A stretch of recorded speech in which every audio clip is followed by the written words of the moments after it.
Hmm. Okay, that's not quite right. Something is weird with your screen share. You do slideshow, play from current. Sorry, yeah, something is off. Everything looks weird.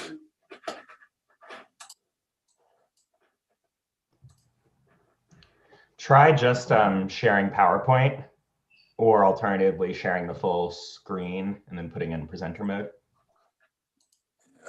1 second, everything looks really weird here.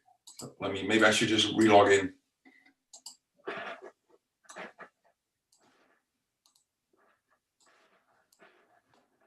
Get out of here. I don't know. Just something's odd. I agree. Stop share. It was weird. If I share, suddenly the whole Zoom screen is gone. So now the whole Zoom screen is gone. Okay. Okay, at least now I see the Zoom normal again. So that's good news. Okay, so now I should maybe try to share again. Yeah, this is the screen, and I say share. Look, that's weird. So can you still see my screen? Yes, it's just very zoomed in. Yeah. Oh, this looks better. Click on Not really. So if I do slideshow, like play from start, this is the slideshow. Do you see it or? Oh, no, yes, that's correct now. That's not bad. Okay, that's not bad. Yeah. Okay, I see. Okay, and then cool. I guess I don't see the Zoom screen anymore, but that's okay, I guess. I just need to. If you just people ask questions, the Zoom screen should pop up. Okay. Or like if you scan, if you like scroll over the control thing, it should pop up on your screen, like the little control thing at the top. I still have. So you should still be able to see your controls, but we can't see your controls. Okay. For example. All right. And you can do stop share. Like, do you see your stop share? Yeah, I see that. Okay, yeah, good, okay. All right, so let me see if it moves actually. So you can see it move? Yep, it's good. All right, then I will stop share. All right, cool. David and Helene, are you good?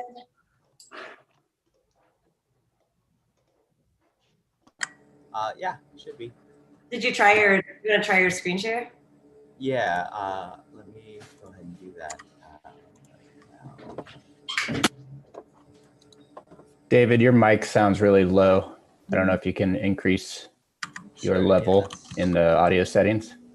Yeah, I'll do that in just a moment. Let me just start screen share.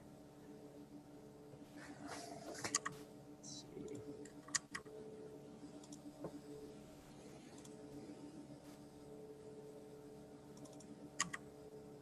Okay, can you see the slides? Not yet. There we go. Yes. Yep. Okay, great. That's good. You want to fix your audio? Yeah. That's next.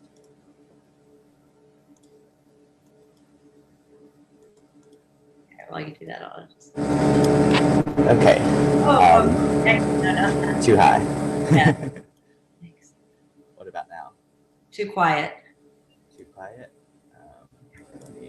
I'm gonna just kind of slowly increment this up. Let me know at what point it's at a suitable volume. The level's good, but there's some strange background feedback. Yeah. Okay. I think that's workable where you have it right now. It's pretty, I don't know, there's a lot of like interference-y noise. Okay. Let me try to turn off the fan, my computer. Does that help at all? Oh, yeah. Yes, Yep. great. Okay. Brilliant. Okay. All right, you sound good now. Okay, great. You'll have an overheated computer, but you'll sound great. Yeah.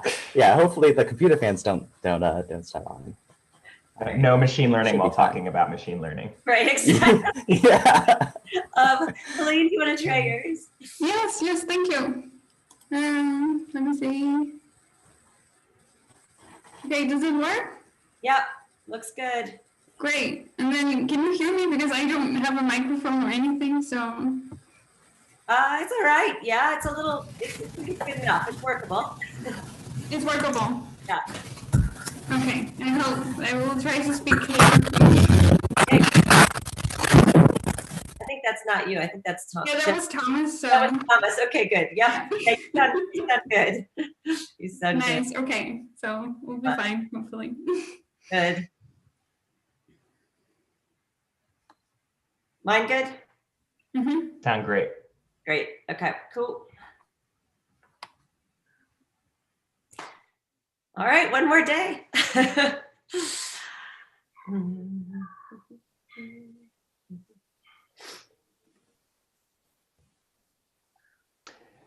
And just to check with everyone, I'll have the question and answer document, but the Q&A function seemed to work really well on Monday to read out your own questions and answer them.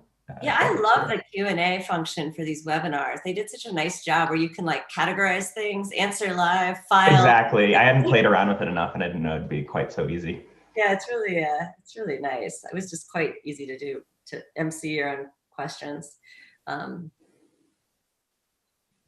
Yeah, so David and Helene, do you want to do that for your talks? Do you want to then do your own questions, or would you rather I or Andrew do that?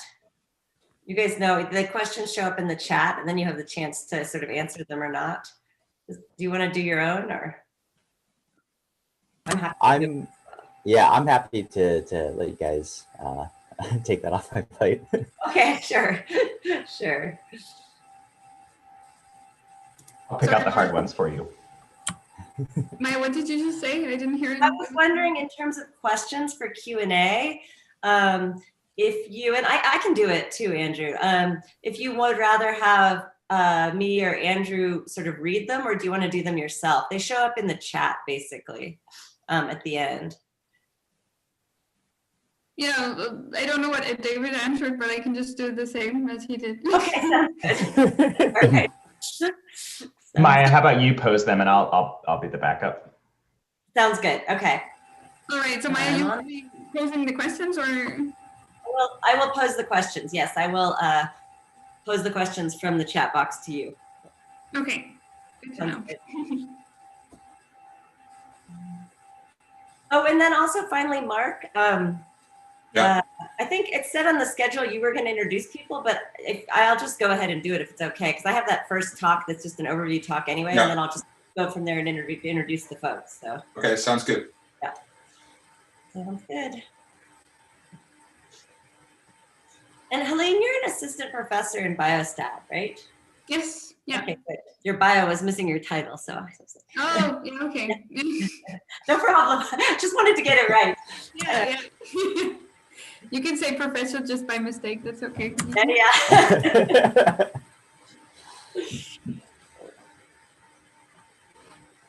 I had someone do that to me once when I was a graduate student. So I was like, great. Oh, I was a doctor from presentations far before I actually got my PhD. Right.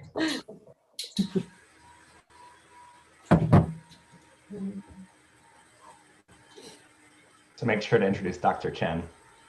Oh, God. Yeah. Okay. Thanks.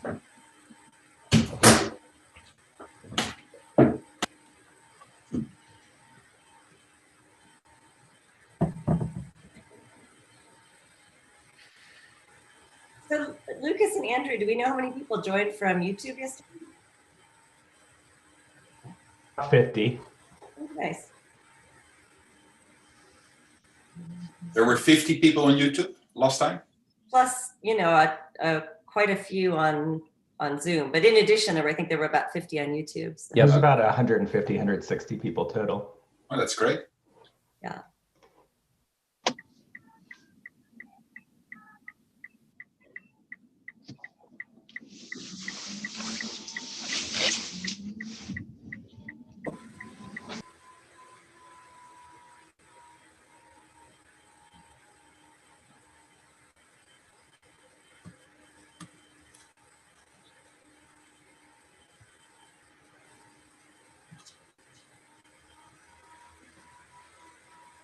All right, I think I'm going to give it another couple minutes to get started. I see people are coming in at the top of the hour.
All right, I think let's go ahead and get started.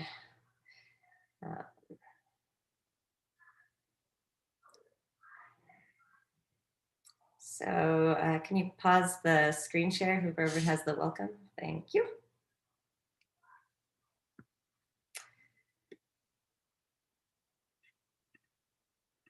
Great. Well, I'd like to welcome everyone to the second day of the Joint Initiative in Causal Inference 2020 webinar. I think, actually, is there something going on? It's showing David as the speaker. I'm not sure what that is. For the video? No, now Thais.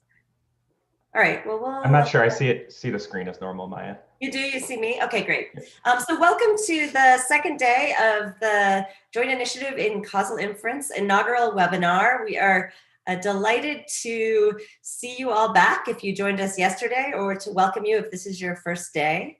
We talked a little bit yesterday about the initiative. So this is a new joint initiative between Novo Nordisk, the University of Copenhagen, and the University of California, Berkeley, to really push the envelope and advance methods to bring causal inference and new machine learning and statistical methods to bear to get better answers from our data, both our trial data and our observational data.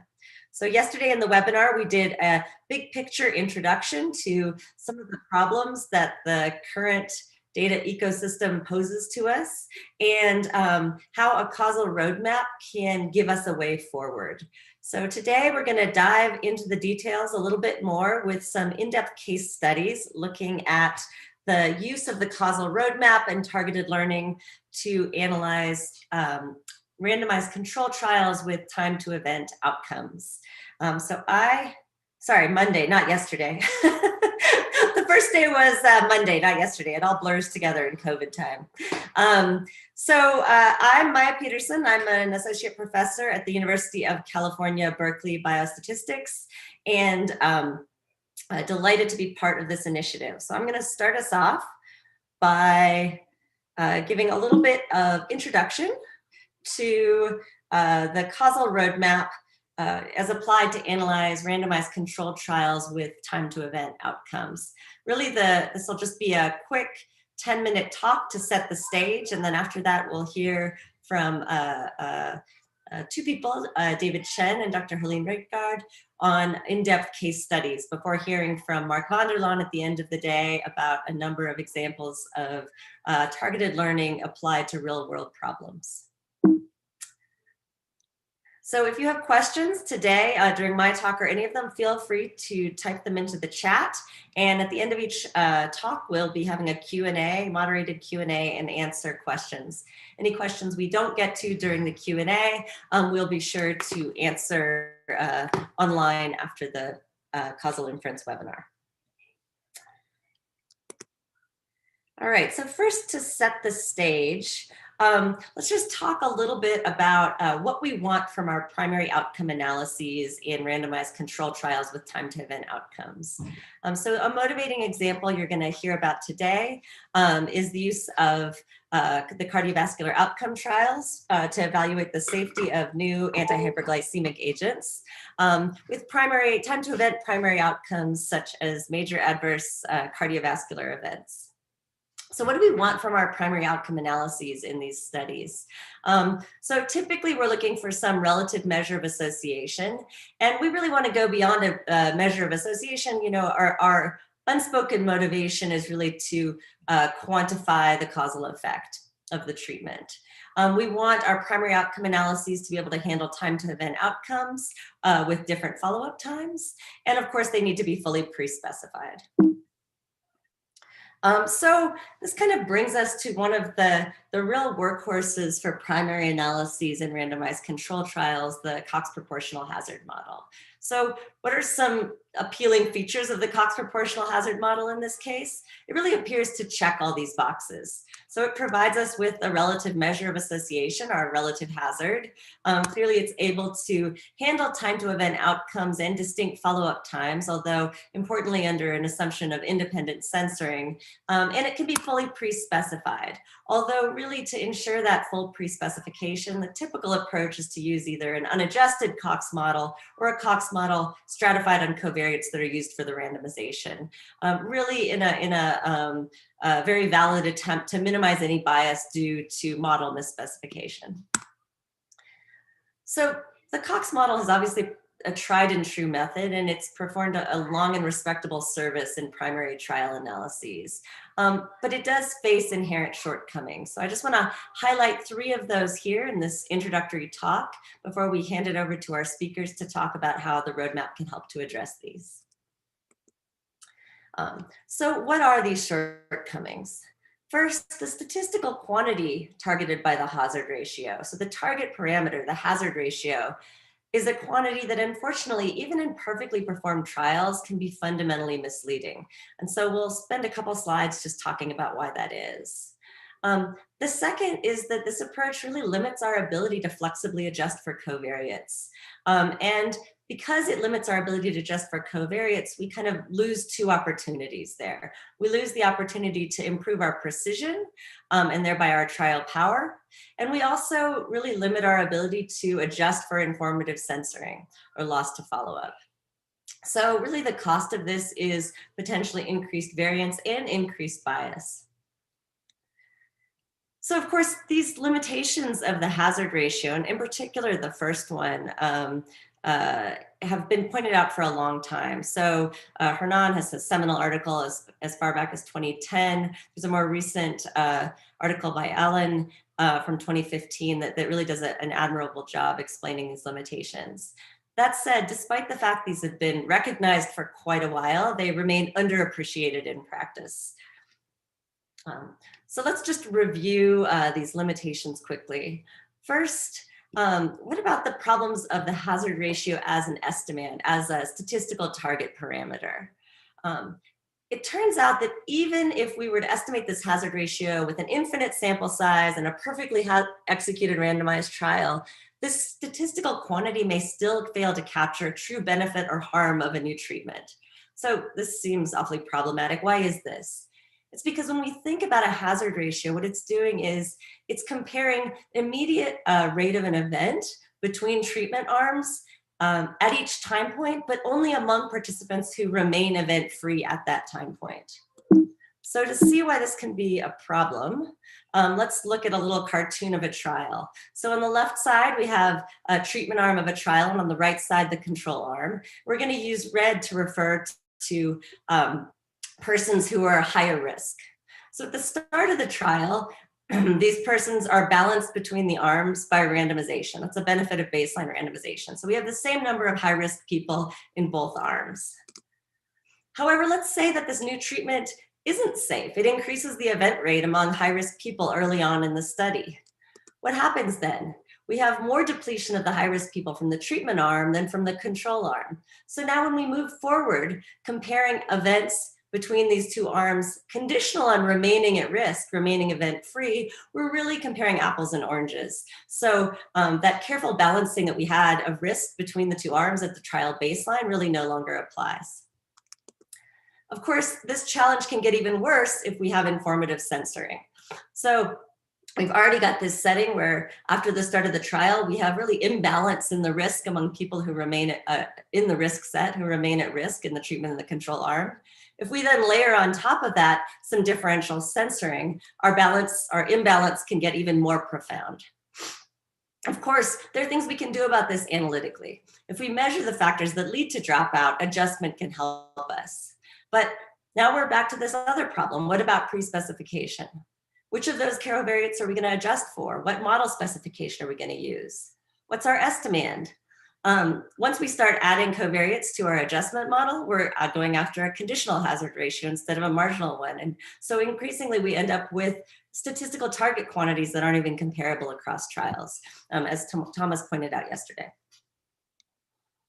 So back to the final limitation, even without loss to follow-up, we have a missed opportunity here. So what about those baseline covariates for precision? We know that if we adjust for baseline covariates that predict the outcome, they can reduce the variance of our estimate. They can give us a more precise effect estimate. But now we're again faced with a whole bunch of questions. How do we choose which covariates to adjust for? What's our estimand in this case? Again, are we left with a conditional hazard ratio? Now we've got issues of comparability across trials again.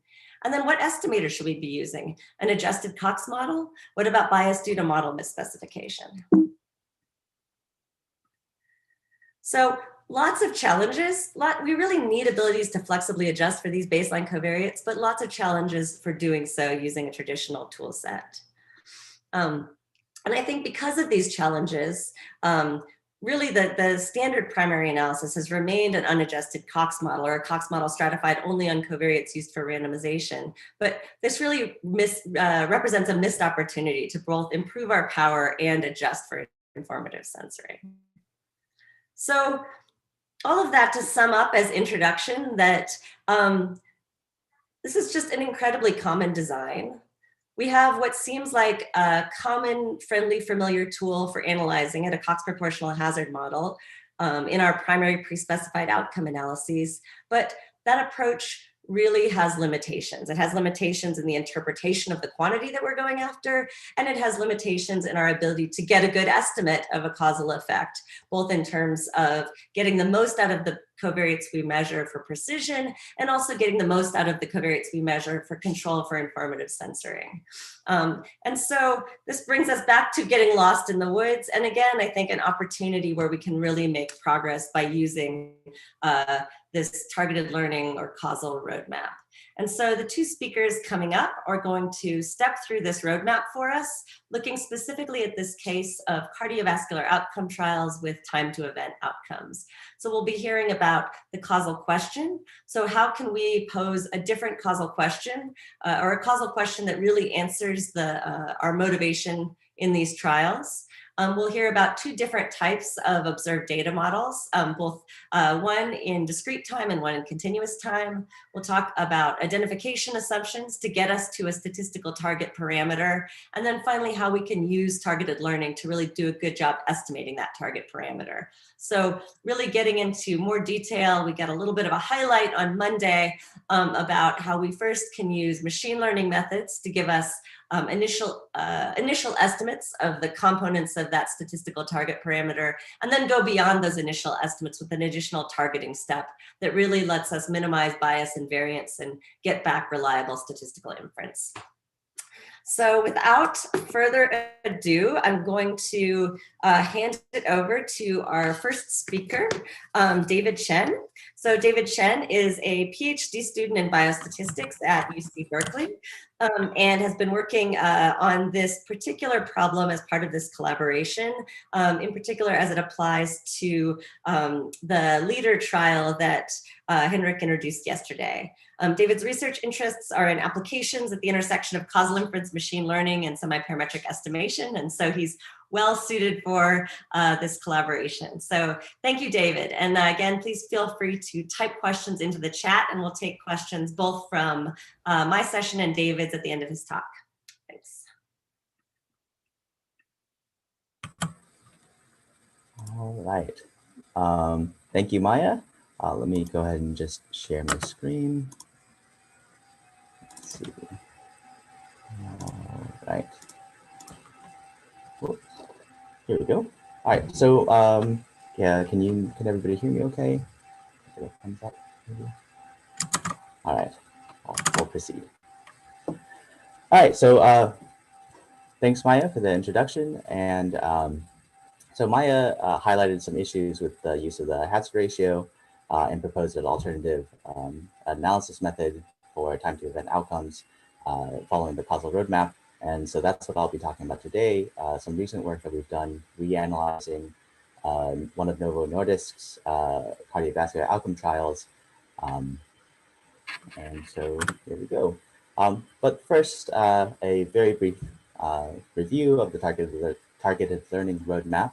We begin with a causal question, a causal model, and a causal quantity we here denote with psi-f. And then through the process of causal identification, we define a statistical model and a statistical quantity that, given necessary assumptions, identifies the causal parameter. And then from there, we have a traditional statistical estimation problem, which we can then just proceed, use the tools that we have available to perform estimation and get inference. But let's start at the top with the causal question. So the motivation of cardiovascular outcome trials is cardiovascular safety. A brief bit of history here. In 2007, a meta-analysis was published in the New England Journal of Medicine that warned that rosiglitazone, which is a anti-diabetic medication, substantially increased patients' risks of heart attacks and cardiovascular disease-related deaths. So of course, authorities, including the FDA, responded to this, and the FDA in 2008 issued a guidance for the pharmaceutical industry requiring all new anti-diabetic medications conduct studies to rule out excess cardiovascular risk. I have a little asterisk here because in the past decade of cardiovascular outcome trials, we haven't really found anti-diabetic medications to cause excess cardiovascular risk. And so this guidance is now being reconsidered. But nonetheless, the guidance specifically asks sponsors to show that the upper bound of the two-sided 95% confidence interval for the estimated risk ratio is less than 1.8. This number 1.8 is not so important for us in this talk right now, but I do want to highlight that the FDA at least considers the estimated risk ratio to be an important causal parameter.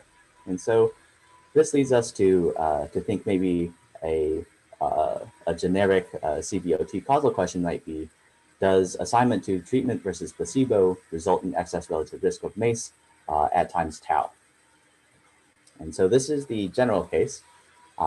Let's talk about the specific case of the LEADER trial.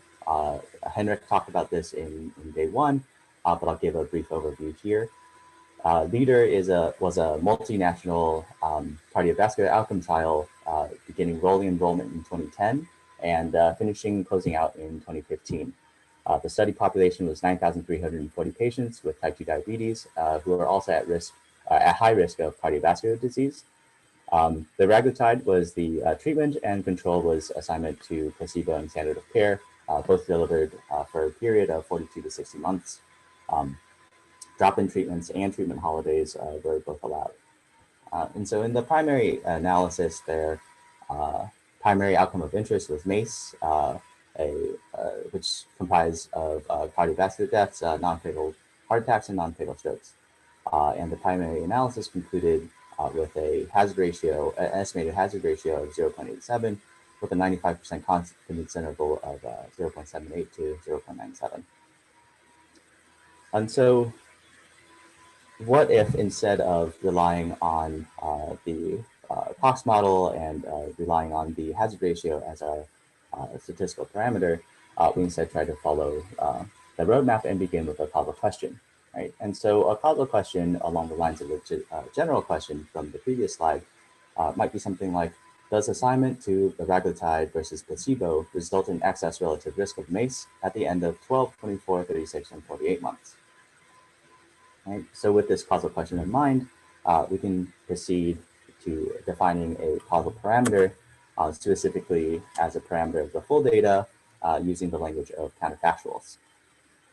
So a typical time to event RCT might have full data similar to this.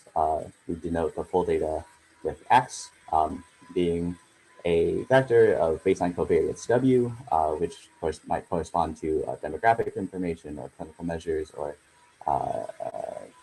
family histories or medical histories, etc. Then we have C0 and T0, which are the counterfactual censoring and failure times if assigned to control, and C1 and T1, which are the counterfactual censoring and failure times if assigned to treatment. And so with this, we now have the notation to formally write down our causal quantity of interest, which is the causal relative risk or the causal risk ratio. We here have psi f is equal to the probability of observing a MACE event by time tau if given treatment, divided by the probability of observing a failure event by time tau if given the placebo. And this is for tau equals to 12, 24, 36, and 48 months.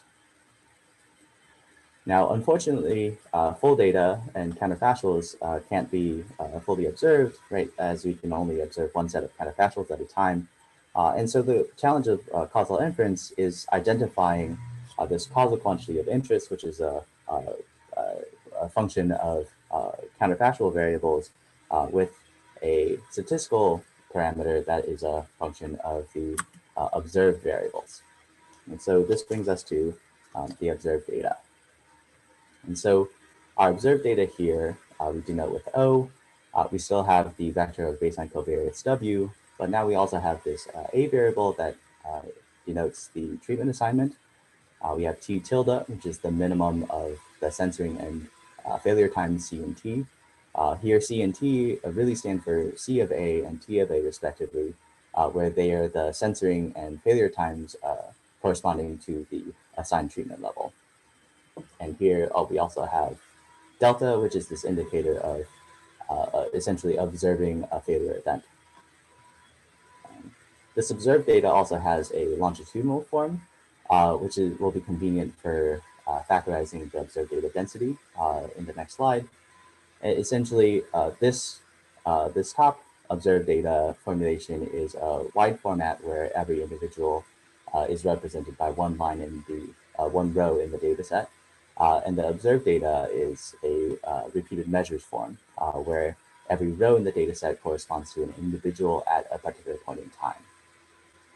And so the longitudinal form of the data, we have the baseline covariance W, we have the treatment assignment A as before, but now we have an C of T and an F of T, which are the counting processes for the censoring and failure events respectively. And so here I've created a sort of toy data example.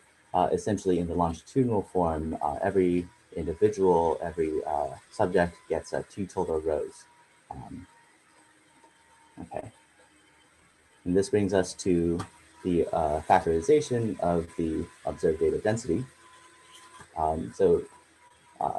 Here the observed data density PO can be factorized as the marginal density of the covariates times the conditional density of treatment assignment given covariates times this product from 1 up to T tilde of the conditional hazard of the censoring counting process times the conditional hazard of the failure counting process. And here we have this notation N bar of T minus, which just indicates the history of the counting process from 1 up to the previous time point, T minus 1. Okay, so at this point, we've defined our observed data, we've defined the full data, we have a causal parameter that's defined in terms of the full data. And so now we want to move toward identifying this full data parameter, full data causal parameter with a statistical parameter that's a function of our observed data. And so that brings us to the identification of our causal parameter, the causal relative risk at tau.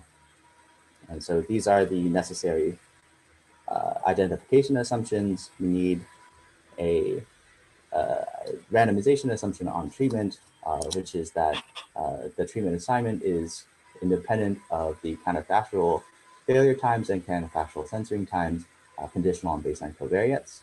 We also need a similar randomization assumption on the censoring process, which is that the censoring process at time t is independent of the failure time, conditional on the observed past at that time point t.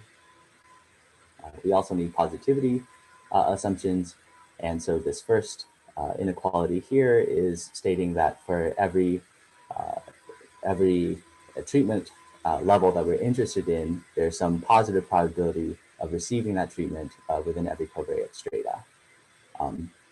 And a similar positivity assumption for censoring, except we're only interested in remaining uncensored. And so what we need is that the probability of remaining uncensored at time tau is positive within every covariate and treatment strata.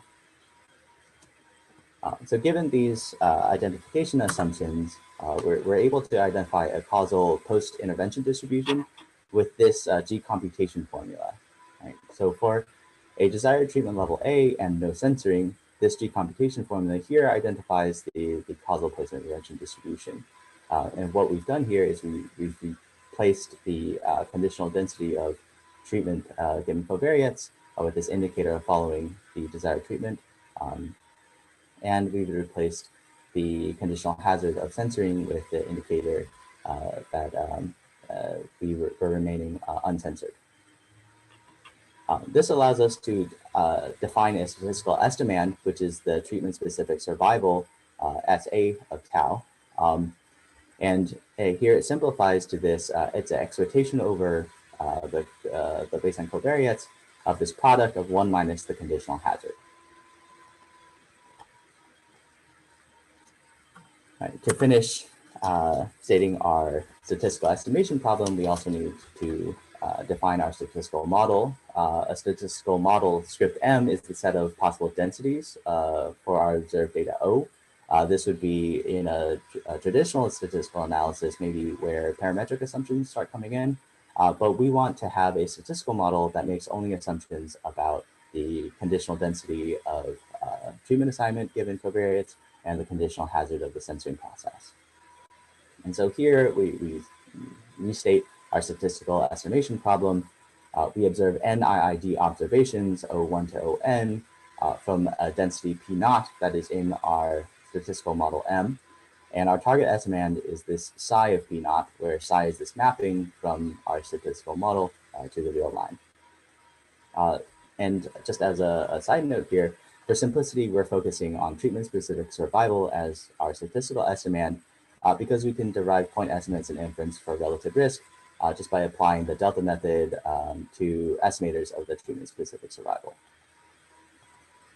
Okay, so at this point, we're now ready for estimation. Right? And so TMLE is targeted maximum likelihood estimation or targeted machine learning estimation.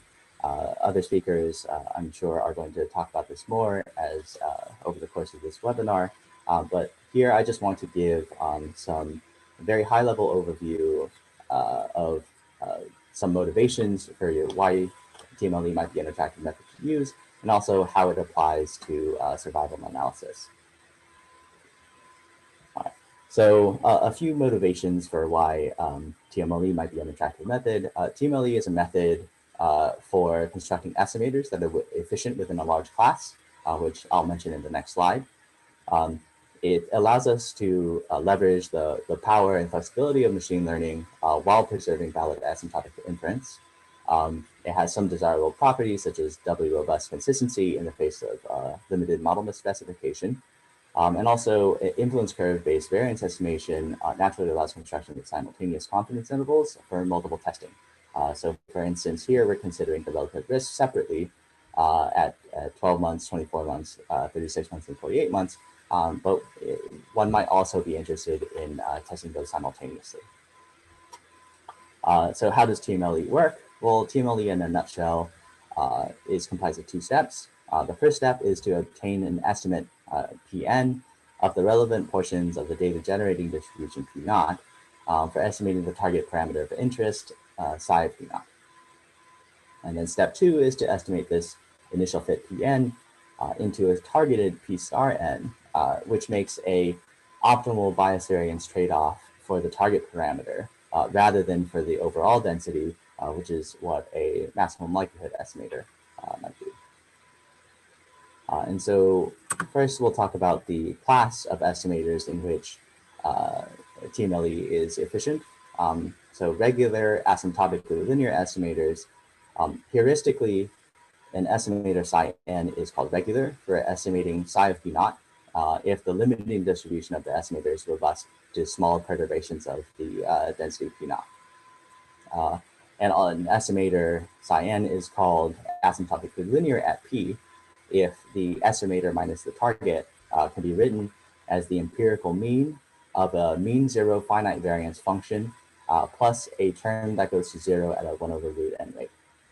And this function is called the influence curve for the estimator at p.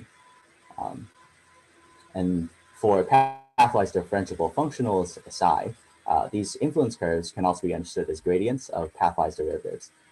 In the interest of time, I won't go into this too much, but I will point to some resources at the end of my talk that go into this in more depth. What's relevant for us in this analysis is that our target parameter, the treatment-specific survival, is pathwise differentiable at P naught with a canonical gradient that we denote here with D star A P naught O, which will be explained in the next slide. Also, from efficiency theory, an estimator in the class of regular asymptotically linear estimators is efficient if and only if its influence curve is equal to the canonical gradient, which is also why it's the canonical gradient is known as the efficient influence curve. Right. So the efficient influence curve of a treatment-specific survival at time tau has this form here. The first part is the summation from t equals 1 up to tau, and then plus the conditional survival at tau minus the target parameter. And so this summation, you can break this into 3 parts. We have this indicator of t being less than t tilde. We also have this h star a term, which we call the clever covariate, and we're explaining this line here. And also this difference between the jump in the failure counting process minus the hazard, the conditional hazard. This clever covariate term is comprised of these 2 ratios. On this side, we have an indicator following the desired treatment and an indicator of t being less than or equal to our target time tau, divided by the propensity score and a probability of remaining uncensored up till up till the time right before t. And then here we have this ratio of the survival, the conditional survival at our target time tau, divided by conditional survival at t. And here I'm just writing out the conditional survival is this product of 1 minus the conditional hazard. Okay.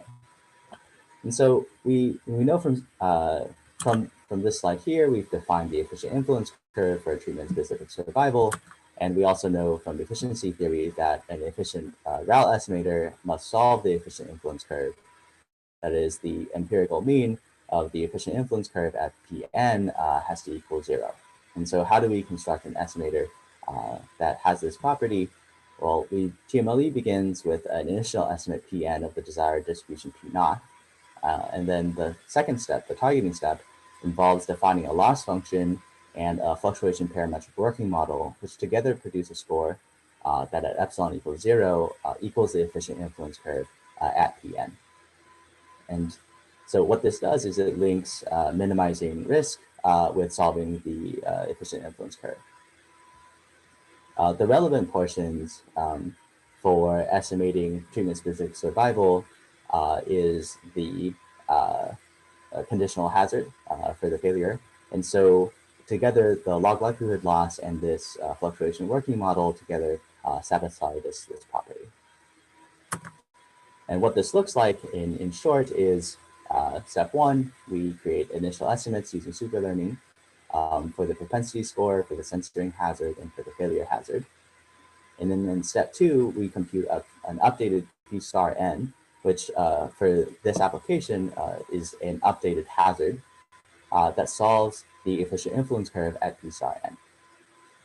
Then we take this updated hazard and use it as a plugin for the conditional hazard in order to estimate treatment-specific survival. The implementation of this in R is done in the SurfTMLE package, so written by David Benkezer and Nima Hijazi. It's built to handle competing events and bounded incidents for our outcomes. It targets survival curves at a single time point, and it uses pooled logistic regression to estimate the hazards. There's an option to use just simple logistic regression or to use superlinear for hazard fits. And there's also an option for iterated mean-based TMLE or to use cause-specific hazards-based TMLE, which is the algorithm described in the previous slide. Also under development, the TMLE3 package, which is a part of TLVerse, the targeted learning software ecosystem in R, it's the functionality to target survival estimand is being added to this package. It's under development by Jeremy Coyle and others. And the added functionality here is that it can target full survival curves or user-specified number of time points along a survival curve. The functionality is largely in place, but the tests and vignettes are forthcoming, hopefully in the coming months. And so for now, we're going to focus on serve TMLE. And so using serve TMLE, it is fairly simple. So we begin here by loading serve TMLE in Superlearner. We load in a data set. We subset our data set to get a data frame of baseline covariates. And then we can either use the built-in GLM or use Superlearner for specifying how we want to estimate the propensity score and the conditional hazards. And so here I'm specifying a main terms logistic regression to estimate the treatment mechanism, and I'm specifying the Superlearner libraries for estimating the conditional hazard of failure and censoring using these built-in wrappers for various algorithms that are a part of the Superlearner package. And at this point, it just remains to plug in the appropriate arguments into the serve TMLE function, which will then output a point estimate. And if this argument return IC is true, it'll also return the influence curves so that we can target other estimands such as the risk ratio. Okay, so a very quick recap before I get into results. We start with a causal question. Does assignment to liraglutide versus placebo lead to excess relative risk of MACE at the end of 12, 24, 36, or 48 months? This brings us to a causal parameter, which is the causal risk ratio at 12, 24, 36, and 48 months. Going through a causal identification process, we then can arrive at a statistical estimand, which is the treatment-specific survival within a statistical model that doesn't make assumptions other than on treatment assignment and the conditional hazard of censoring. And then we can proceed to estimation.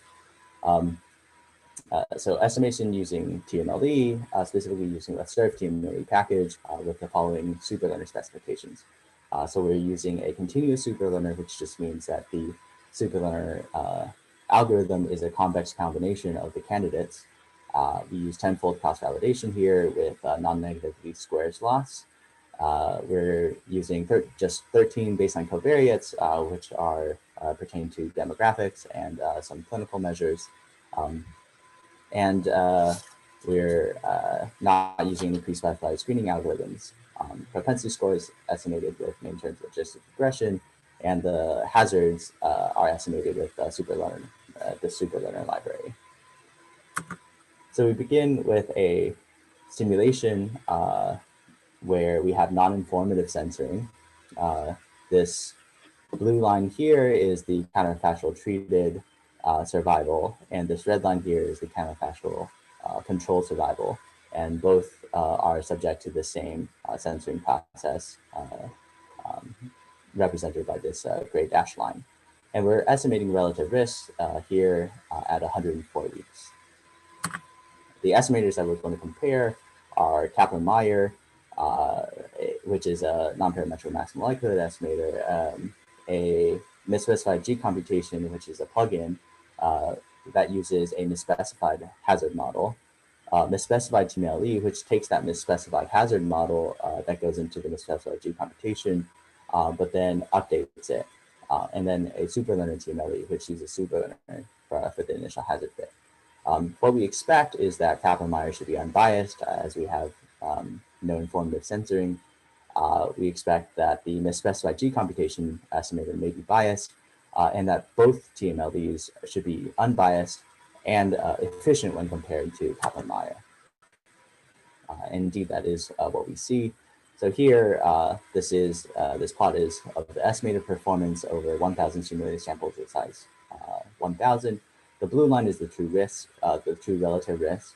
The text boxes here report the 95% confidence interval coverage, and the box plots demonstrate the bias and variance of the estimators. And so here we see that Kaplan-Meier is unbiased as expected. Misspecified G computation is biased as expected. This is recovered, performance is recovered by adding in the targeting step, and superlearner TMLE performs well also.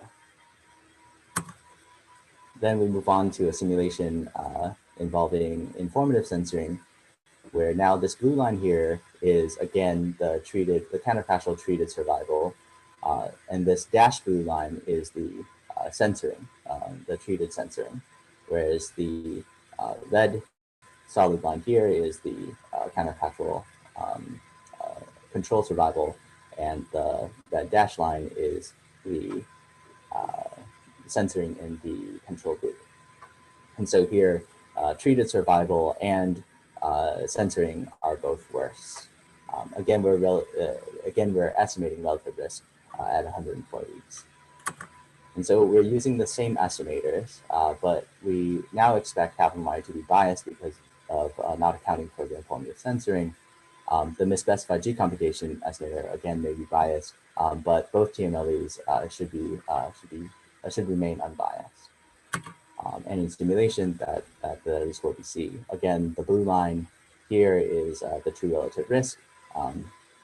The text boxes here again show the 95% confidence interval coverage.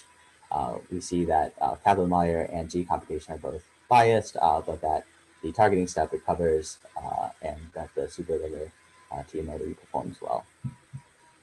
And so this is with the in simulation, the estimators are performing as you might expect, and so we reanalyze the leader data, right?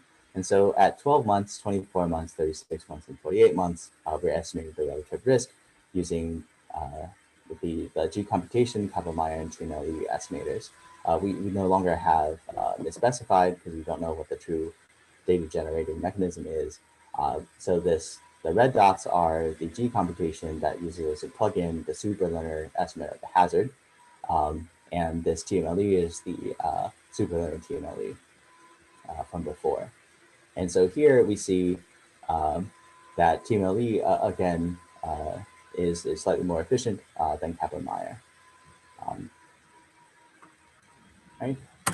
And so to sum up, the benefits of following the targeted learning roadmap for analysis of trials with time-given outcomes, we're estimating a statistical estimate that is motivated directly by the causal question. It's not dependent on model specification, and we have a clear causal interpretation given the explicitly stated identification assumptions.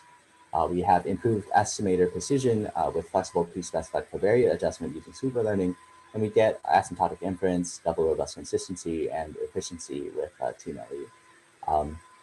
In short, this analysis can be fully pre-specified using the open source software that is available. And with that, this brings us to acknowledge everyone involved in this collaboration from UC Berkeley, Novo Nordisk, and the University of Copenhagen. And here are some resources that I've personally found to be useful.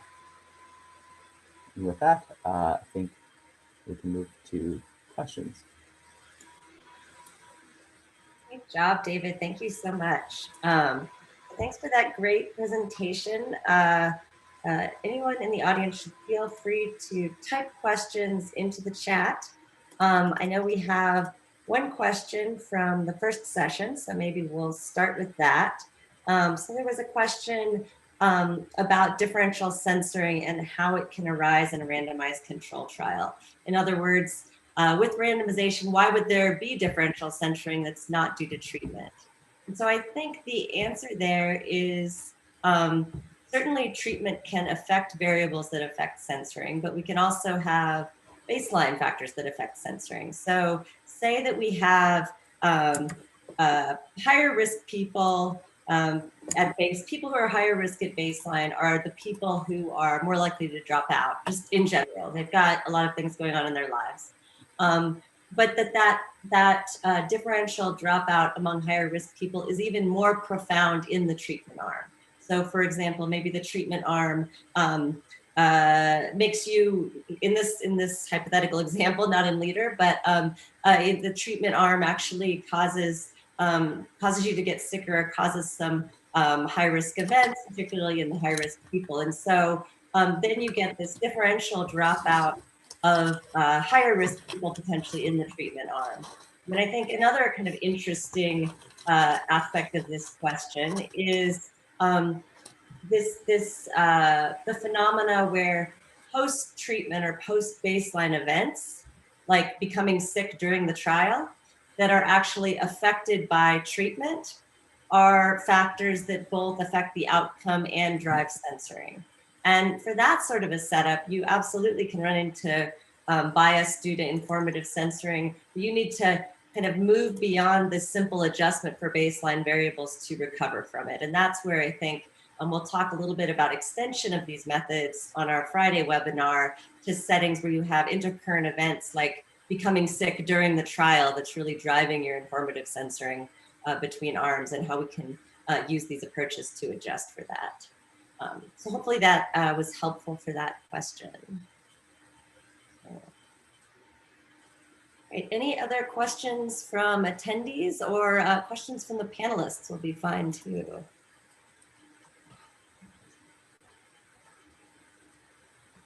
Let's see.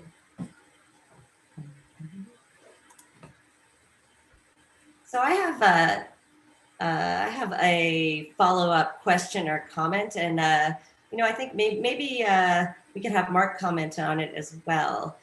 So one thing I know we talked about, so that was a really nice job, David, discussing both the simulation data and the reanalysis of the LEADER trial. I know one thing that we've spent a lot of time talking about in the collaboration about, you know, how does one really, first, can you pre-specify something like this, right? And how do you, is it possible to have a pre-specified outcome analysis that really brings in these methods, and what does that look like? And maybe a related question, which has come up a lot, which is, what are the best ways to make those decisions in your pre-specified outcome analysis? So maybe David, you could give a few thoughts, and then Mark, if you're available, maybe give a few thoughts on that as well. And so I guess this would be the importance of doing some simulation testing, right? Because we don't want to take a look at the real outcomes until we've nailed down an analysis plan. And so by doing simulations using pseudo outcomes, we're able to test some of the choices that we have to make without peeking too much into the data. Mark, do you want to build on that? Thank you. Yes, I think, I mean, that's of course a very important part that we do, that TMLE still has many choices. And these choices can be tailored to the particular application you're interested in. And there are all kinds of features of that applications we know. And so we don't really need to know the actual data before we can already evaluate that. Like, for example, you might know that your death rate is quite low, and thereby, in a sense, you're dealing with rare outcomes, and thereby, when you use your superlearner, you might want to be careful what kind of algorithms you include in the library of the superlearner, so that we are not trying to fit essentially a logistic regression with maybe only you know, 50 cases, so an effective sample size of 100 or 150, and then going over the top with the type of algorithms, highly aggressive algorithms. So you want to really be having a range of algorithms which go from very parametric to more and more non-parametric, and then kind of stop in the where you kind of push it too far. And so these things, you know, can be based on simulations, can be decided. Then there is the option to say, you know, why can I not have the outcome blind data? And can you just give me already the data with the coverts and the treatment? and not give me anything on the outcomes. And then I can use that to set up a simulation, imitating sampling from that same covariate distribution, and then, you know, essentially fitting the treatment mechanism, or if you know it's a randomized trial, you just use that. And then also sampling the treatment according to that. And then you kind of choose yourself possible hazards for the failure time, and let's say the centering. And so in this way, you can set up a simulation which is, you know, highly realistic and tries to is imitating the real data up till the outcome distributions. And so now that makes it even more possible to tailor your choices for the TMLE towards the application. And I think this is really what's going to be the future of TMLE for things like phase 3, you know, FDA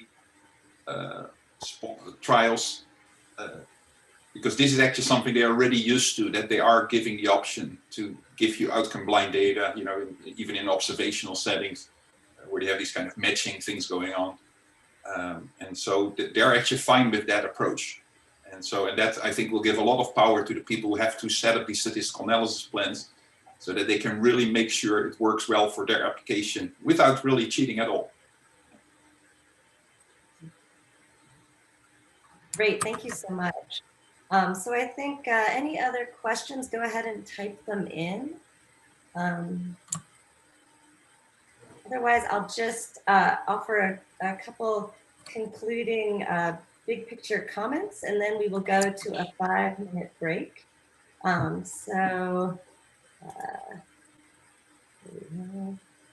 Just to kind of sum up what we were hearing about in terms of, in particular, the targeted learning roadmap at this estimation stage, that this basic idea is that we can use super learning or machine learning approaches to flexibly estimate first the conditional hazard given covariates and treatment, and then also these propensity score type terms. So the probability of treatment given covariates, which of course we know by design in a trial, but we can improve our efficiency by estimating, and the probability of censoring given covariates.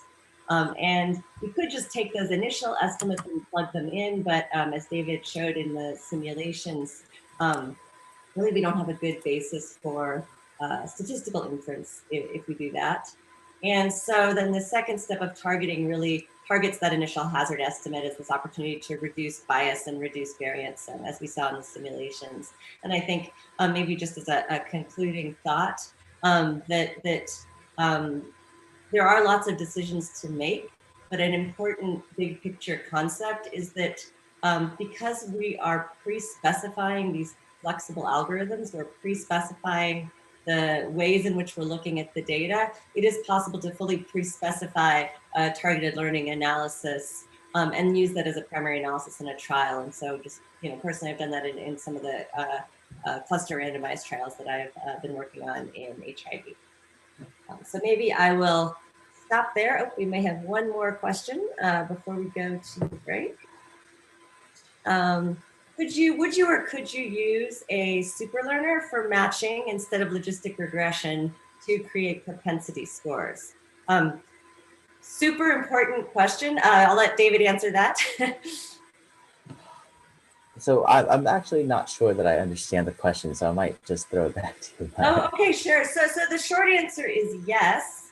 In general, and particularly if we're in an observational setting and we don't know the true treatment mechanism, then absolutely you want to estimate your propensity score flexibly, for example, with a super learner. So you want to use that for both those outcome regressions and the censoring and treatment mechanisms. The one tweak on that is that in a randomized control trial, we of course do know the treatment mechanism because we know how treatment was assigned. It's still helpful, however, to estimate it using baseline covariates as a means to improve efficiency. So short answer to that question, absolutely important clarifying question that we do in general want to use flexible machine learning methods for both the propensity score and the outcome regression. Oh, and I think we have a raised hand, it says. Here we go. Can we, sorry, I'm trying to make this. Can you talking permitted? Whoever's raising their hand, Yeah. go ahead. Yes, good. Hi. Oh, It's hi. Torben Martinus here from University of Copenhagen. And I just want to add a comment to your comments about the problems with the Cox model and the causal interpretation, because there has been some confusion about that topic. And it is so that you can of course generate data from a Cox model. So in principle, if you are facing data, the Cox model could fit that data perfectly.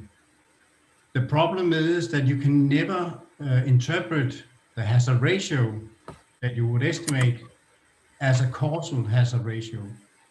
It's not a problem to estimate the parameter beta consistently. Of course, if data are generated from a Cox model and you use the usual analysis tools, then you will estimate that parameter consistently.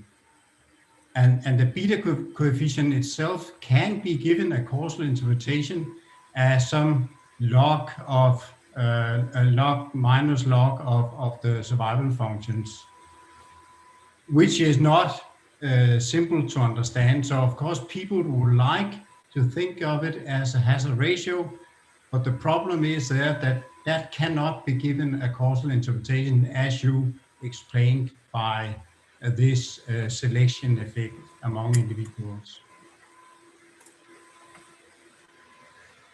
But it was just to point out that there has been some misunderstanding that we are not estimating the parameter consistently and other misunderstandings.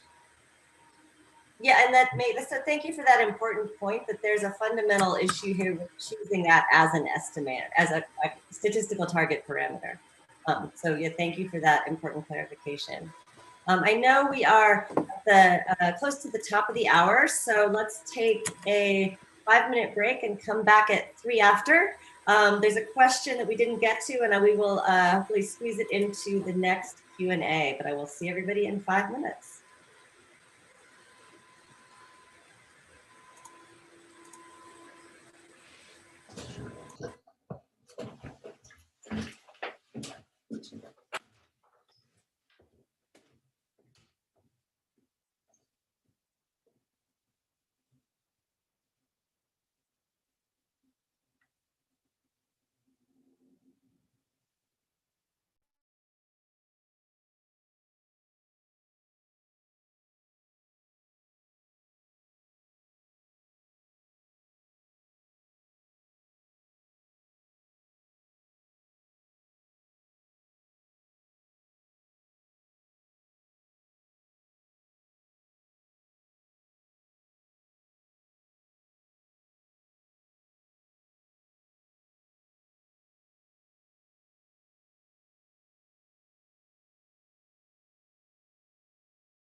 All right, let's go ahead and get started. So can we cut the screen share, please?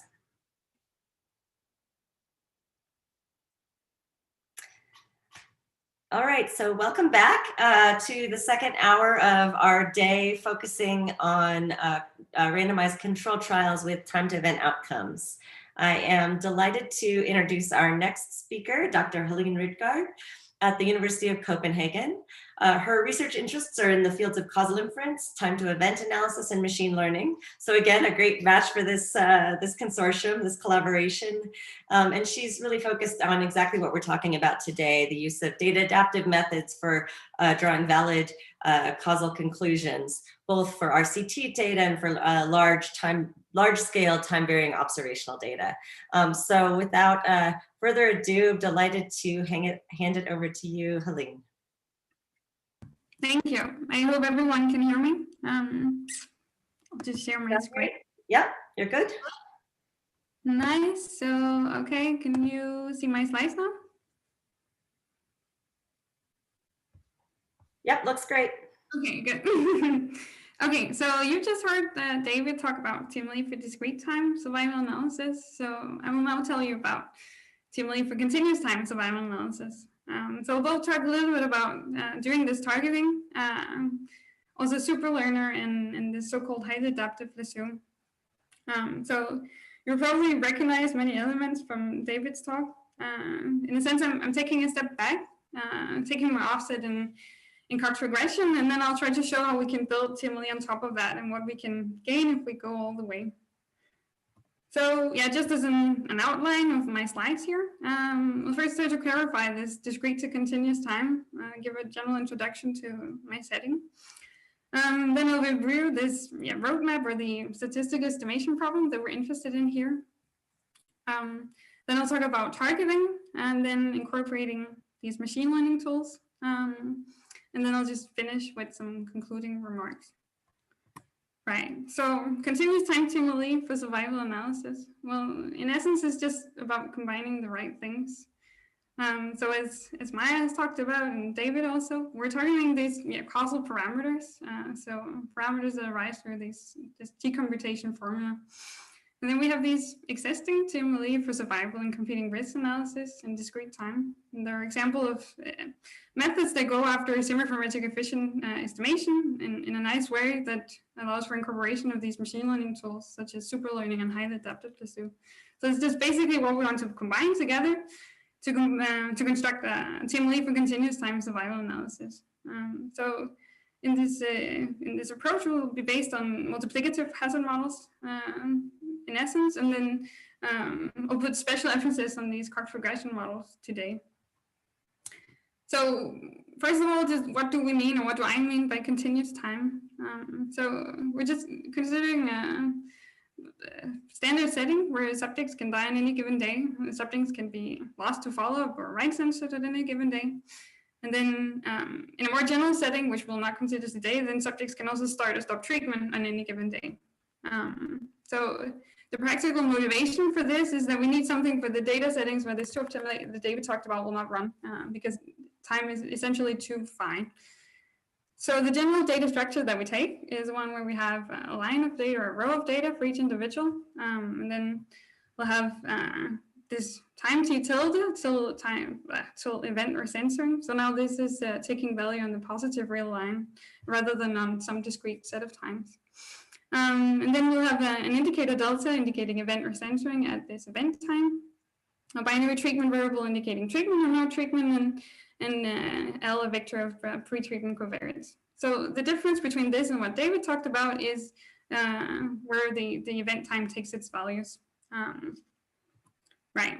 So as we've seen a couple of times now, then this general TMLE template consists of two steps, the initial estimation step, and then this targeting step or targeting algorithm. So we want to apply that to this continuous time survival analysis setting. So one of my points here with this talk is I basically just want to demonstrate how easy it is to build on top of what we already do in continuous time or just survival analysis by applying these targeted learning principles of this TMLE template. So I wanted to start from scratch and then just show how we can go from a Cox regression approach to this TMLE estimator. So to do that in this considered setting, that will involve targeting these continuous time intensities, so the step 2 of the TMLE template, but then also to improve upon just using a Cox regression approach, also incorporate these machine learning methods for estimation of continuous time intensities. So this is a part where it gets a little harder than in discrete time, because in discrete time we can use logistic regressions, and there are a lot of different machine learning tools for estimating binary regressions. But there are not as many methods for estimation, or machine learning methods for estimation of these continuous time intensities. So we may have to be a little more creative or dig deeper. Right, so there's some nice properties that we gain from each of these steps, as Maya has also just shown. So in this targeting step, that's where we get so-called double robustness. So in essence, a bias reduction, and it also provides the basis for establishing efficiency and the basis for constructing confidence intervals and p-values for valid statistical inference. And then for these machine learning methods that we want to incorporate, we have some nice theoretical results, such as oracle selection and guaranteed convergence results. So throughout, I'll illustrate on simulated data, just try to keep it simple, stick to the same setting throughout. And then I also want to dig a bit into the technical files. So it will be a combination of a demonstration and then also an insight into how we actually carry out TMLE, or what it takes for this setting. Right, so as I said, I will focus on just one simulation setting. So it's just completely hypothetical. So it should imitate a randomized trial. So we have a treatment variable A that's randomized at baseline. Before it was randomized, we measured covariates that are here allowed to be predicted for both events we're sensing. And then I've simulated the data such that the hazard of event has a change point. So the conditional hazard ratio is above 1 in the first half of the follow-up period, and then in the second half it is below 1. So we can immediately see that a simple Cox proportional hazard model is misspecified, and also we just generally don't want to report these hazard ratios, as we've now heard. And then another general method that we would apply in a randomized trial would be a Kaplan-Meier approach, but that's completely non-parametric and doesn't adjust for covariates. In this case, it wouldn't be able to take into account the informative centering, as we also saw from David's simulations. So we need to focus on something that has a causal interpretation. So just here I just show the true counterfactual survival curve. So I just generated the data from each counterfactual scenario and then plotted the survival curves. So here we see that throughout the follow-up period, the control survival curve is above that of treatment. So that would indicate a harmful effect of the treatment throughout the whole follow-up period. Right, so let's get started with something that we want to estimate, or like to quantify the effect of our treatment. So I just picked the average treatment effect, or the ATE, on survival. So it's just the difference between the two counterfactual survival curves evaluated at a fixed time horizon, T0. And then I just wanted to review how we would estimate this with the Kaplan-Meier. So with the Kaplan-Meier approach, we just, in every single data set, we would fit the two Kaplan-Meier curves, one in each treatment arm, and then take the difference at time T0. But then, of course, if we repeat that many times in my simulation setting, then we see the bias due to informative centering. So this plot structure is one that I will use again. So here on the x-axis, I have the target parameter scale. Then I've marked the true value by this dashed line. And then we see the true value indicates a harmful effect. It's below 0. And then the Kaplan-Meier estimator, the empirical distribution of the estimates is shown here with the solid line showing the quantiles across the simulations, and then the point just showing the average. Yeah, so the Kaplan-Meier is biased, just like we know it would be. So we need to take covariate information into account. So without going into too much detail on this identifiability, I think David talked nicely about it. So we need these different causal assumptions, essentially, to go from the counterfactual world to a statistical estimate. I'll just focus on the statistical estimate. So what we can know is that under these identifiability or causal assumptions, consistency, non-measure confounding, and positivity, then we can represent the counterfactual survival probability as an expected value of a product integral over hazard increments, which under the assumption that the hazard is continuous, we can equally well express as this expectation over the exponential function to minus the cumulative hazard. So the statistical target parameter only depends on data generating distribution paid through the hazard or the hazard increments. So what we can note from that is that, first of all, this outer expectation that's over the marginal distribution of the covariates, we can estimate that by the empirical distribution. So what remains is this hazard or the hazard increments that are now an ingredient in constructing an estimator for the target parameter that has a solid interpretation. Right. So what we need is an estimator for the hazard to proceed from here. So the question is what we assume about it. So in other words, what is our statistical model M? So as I said, the basic Cox model would be specified, but we could specify it here. So just including a main effect from treatment and covariates and leaving the baseline hazard completely unspecified or unrestricted. Another option here is that we know that there is this change point in the hazard. So of course we would need to take that into account to get consistent estimates in the end. But then there are also a bunch of other choices because essentially we don't know if there are interactions in the data or maybe there's a squared effect of some of the covariates. So let's just start out saying that I know the true Cox model, which I do, and then I estimate the target parameter based on that Cox model fitted to my data. So the same plot as before with the Kaplan-Meier estimator, and then the Cox model that's correctly specified nicely corrects that bias of the Kaplan-Meier by taking into account the covariates. But then if I misspecify that Cox model, here I just left out that the change point in the hazard, and then I also misspecified the functional form of one of the covariates.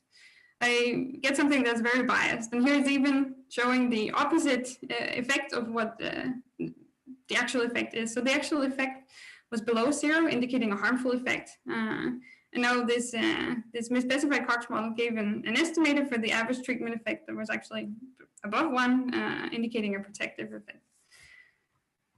So to do better than this, let's get started with this target estimation framework. So we want to move beyond relying on the hazard model being correctly specified. So basically our goal is to enlarge this statistical model M while still ensuring valid inference.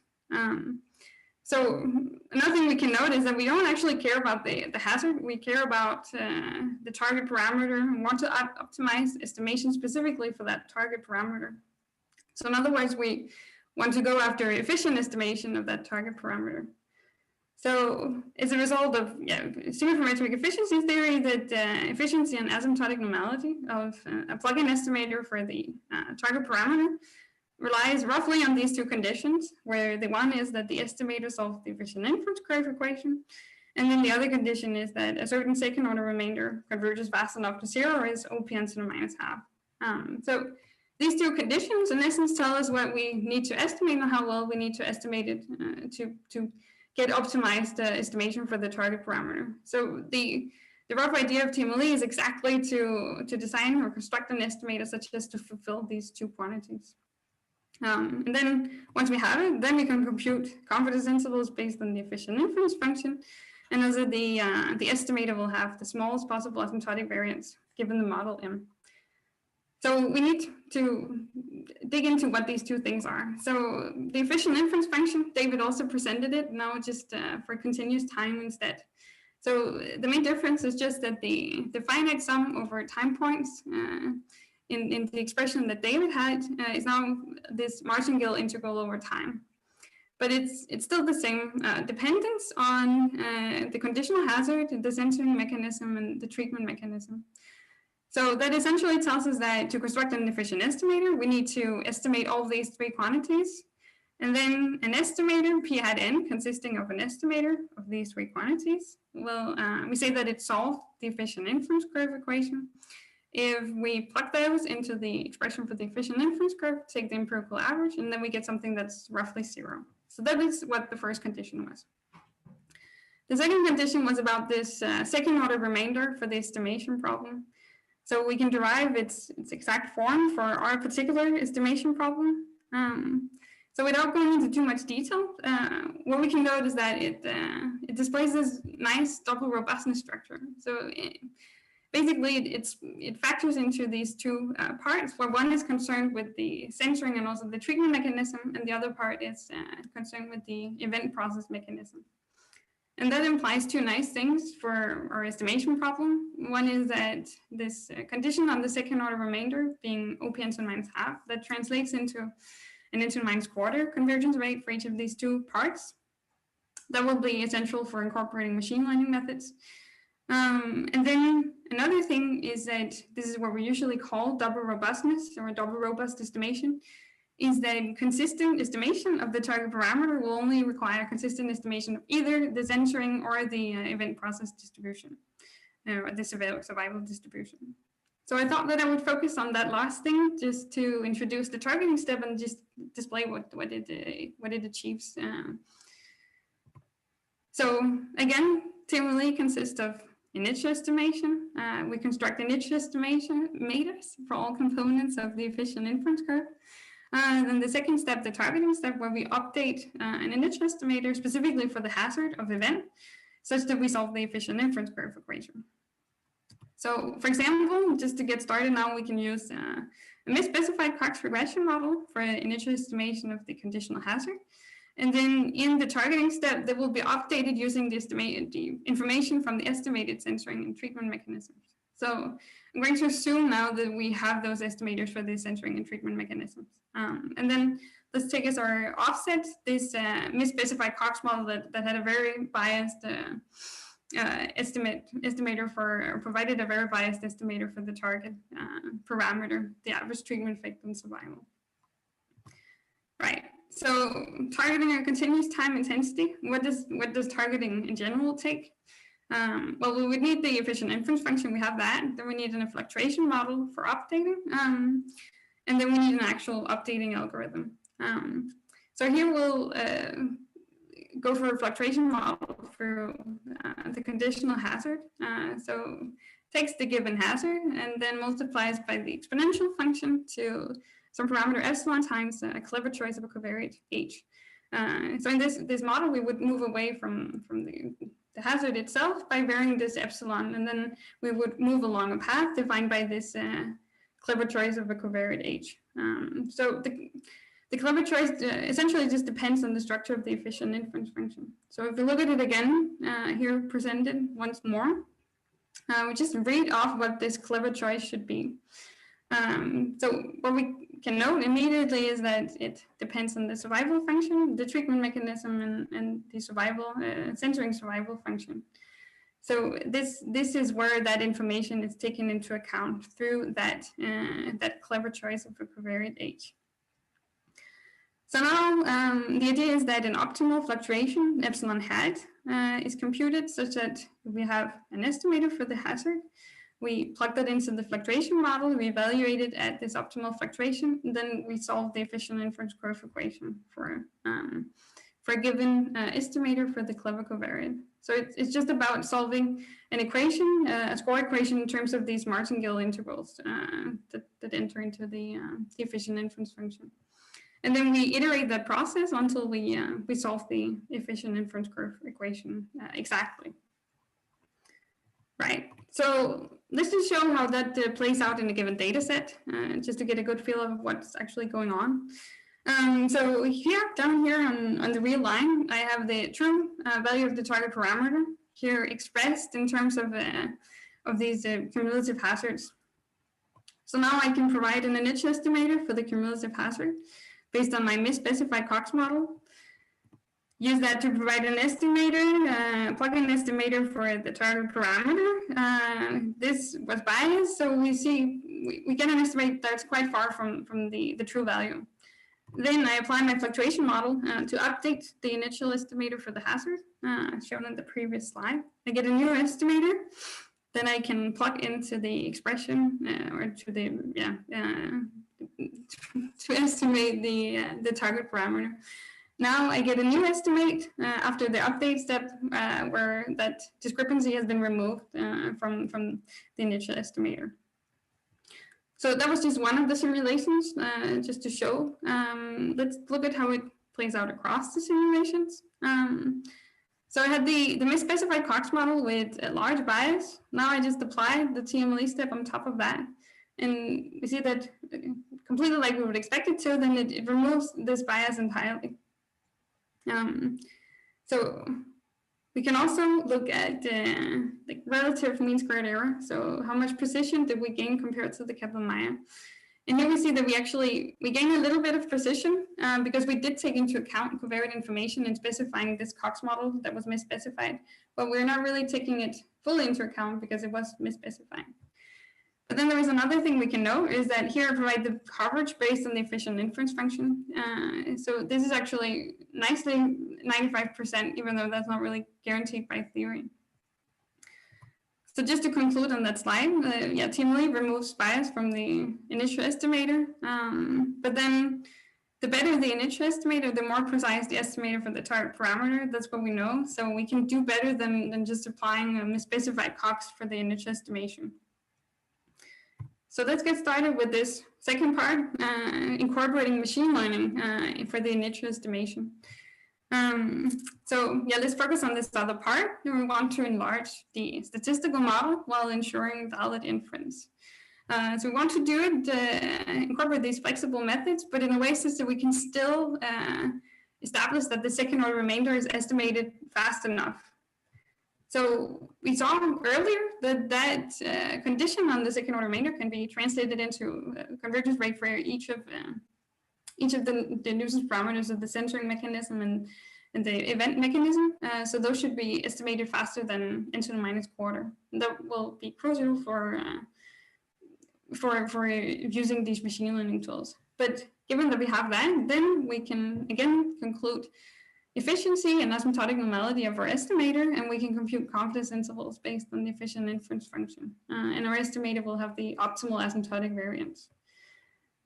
Yes, so let's get started with superlearning, or just go over it very briefly. So instead of using a simple Cox model for initial estimation, we could apply a superlearner approach where we just propose a large selection or a so-called library of Cox models, and then use cross validation to pick the best one. So in practice, that would incorporate the refold cross validation scheme, where we would split our data set into equal size disjoint samples, and then in turn use each of these samples as a validation sample and the remaining samples as training samples. Then in each of these folds, use the training sample to construct the estimator and the validation sample to evaluate the estimator. And then based on some choice of a loss function, we can now define the superlearner as the estimator that minimizes the loss-based cross-validated error. So this is an honest way of asking the data which model performs best. And particularly, we should note that the loss function will now determine what is the best model, which model performs best. So we should think about that when we specify the loss function. So yeah, we can construct, for instance, a superlearner for selecting between different multiplicative hazard models. So all models on this form, factorizing into a baseline hazard, left unspecified, and then the exponential function to a function f of t, a, and l. So in this case, we note that the likelihood is proportional to this factorization into the hazard increments at the jumps of the counting process, and then the exponential function to minus the cumulative hazard. And then just a standard profile like likelihood argument, just say that for fixed f, maximization of this equation leads to the Nelson-Nolan estimator for the baseline hazard increments. And then when we insert those into the equation 1, then that yields exactly the Cox now profiled interpretation partial likelihood function for f. And then we can now use that one to compare different models for f when lambda is of this particular form star, and we use the completely non-parametric Nelson-Nolan estimator for the baseline hazard increments. So that means that we can construct a superlearner that now does model selection for us between a library of different pre-specified Cox models. So those could incorporate different time-varying covariates, such as the change point for our purposes here, and also different functional forms or different interactions between A and L. And then we would ask the data which one would perform best for us in an honest way. Right. So there are some theoretical results for this superlearner. So under some conditions on the loss function, then the so-called oracle inequality applies and says that the superlearner is asymptotically equivalent with the oracle, the best estimator in this library. And that particularly means for our purposes here that either we assume that one of the Cox models that we used in our library of estimators is correctly specified, or we ensure that one of the included algorithms attain this critical into the -1/4 convergence rate. So if we don't want to claim that in our Cox models that's correctly specified, then we can construct a superlearner that includes the so-called highly adaptive lasso of the Hall estimator in its library. So put shortly, this Hall estimator is a machine learning algorithm that basically requires no parametric specification. So it's guaranteed to achieve this convergence rate into the -1/4 under just the only assumptions on the true function is that it's cat-like, so it's continuous from the right and has limits from the left, and then it has finite variation.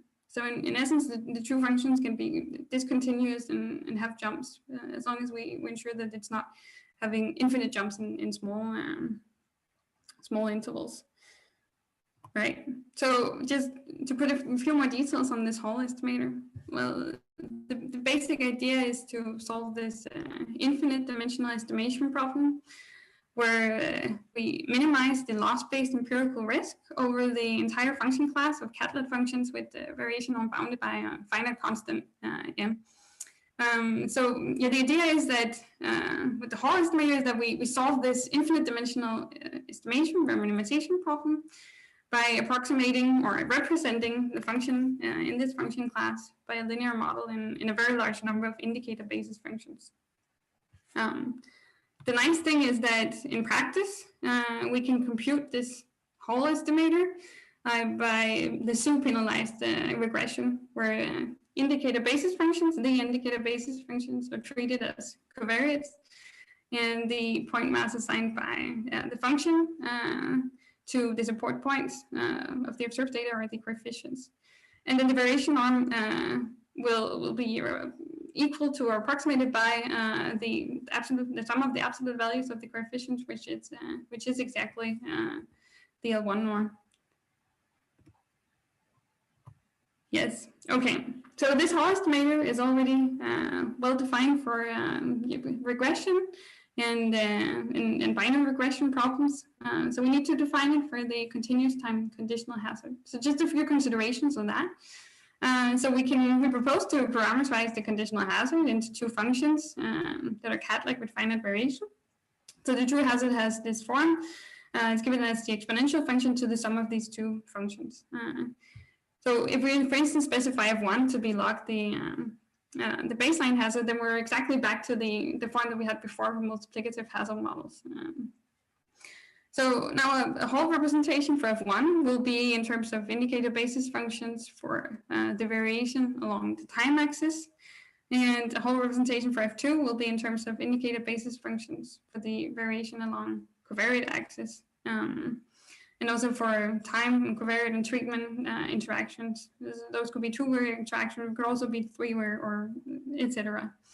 And then the overall idea is that bounding the variation norm corresponds exactly to bounding the L1 norm. So that controls the smoothness of the resulting function by controlling, for instance, how many indicators will receive non-zero weight. And then, just as a side remark, we would use cross-validation to data adaptively select this bound on the variation norm.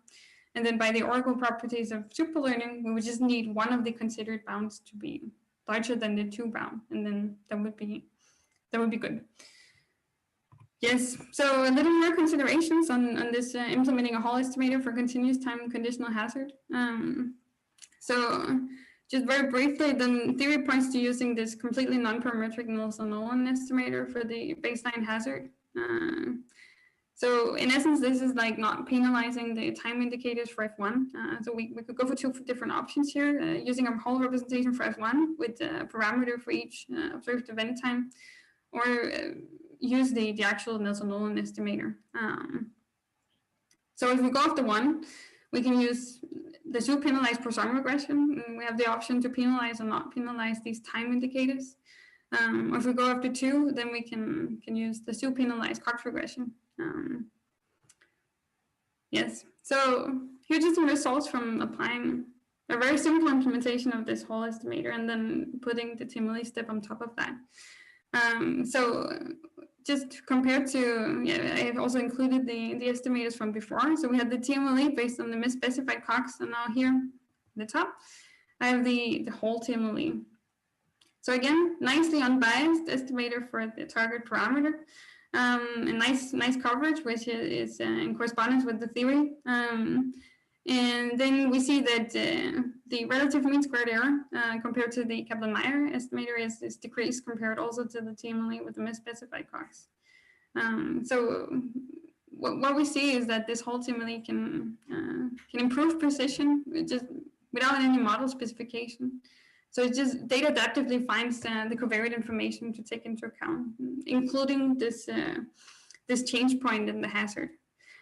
So what it provides in the end is the right combination between flexible estimation and then valid inference and optimal inference, in a sense. Yes, so that was about what I had, just some concluding remarks.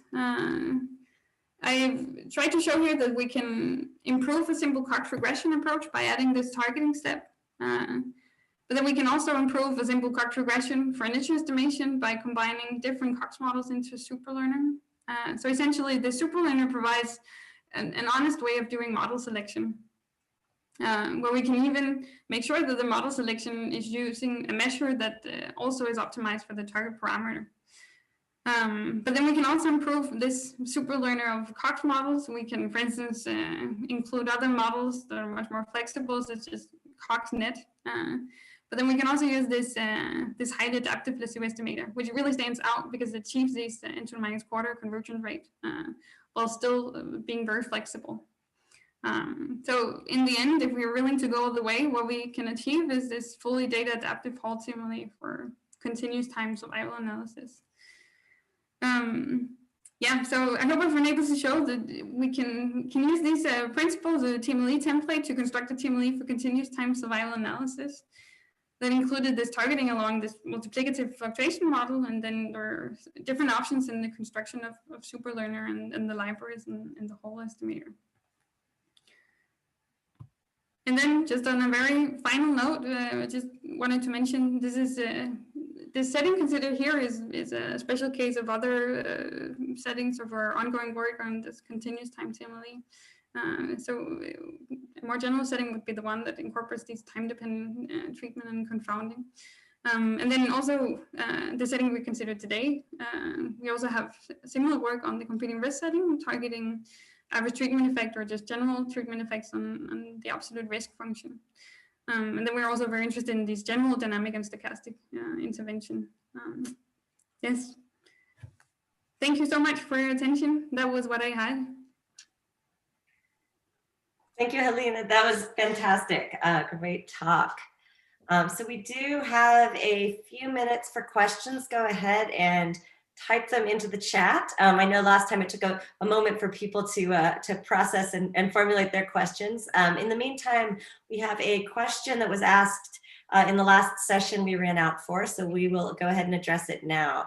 And I'm going to send this one to Mark. So the question is, if the superlearner has been pre-specified, what do you do if it does not converge? Yeah, sure.